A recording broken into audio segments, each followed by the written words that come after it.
আসসালামু আলাইকুম। আমরা আসলাম ঢাকা ডেমরা সারুলিয়া তালতলা মসজিদ। এই আঙ্কেলের বাসায় কাজ করলাম দোতলা এবং তিনতলা।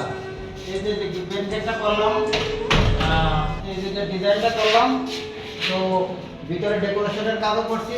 আঙ্কেল, আপনার কি কাজ দেখে পছন্দ হয়েছে? খুব খুশি, খুব খুশি। আমাদের এলাকা খুব দেখে এবং সব প্র্যাকটিক্যাল দেখলাম, ভালোই লাগলো। আলহামদুলিল্লাহ, আমি দোয়া করি যে আরো উন্নতি হোক, এই দোয়া করি। আঙ্কেলের কাজ করছে, আঙ্কেলেরও দেখে খুব পছন্দ হয়েছে এবং ইনশাল্লাহ আমরা সারা বাংলাদেশে যে কোনো জেলায় আমরা ইনশাল্লাহ কাজ করি। যে কোনো ধরনের ডিজাইন হোক, যে কোনো ধরনের ফার্নিচার হোক, আমরা ইনশাল্লাহ তৈরি করি।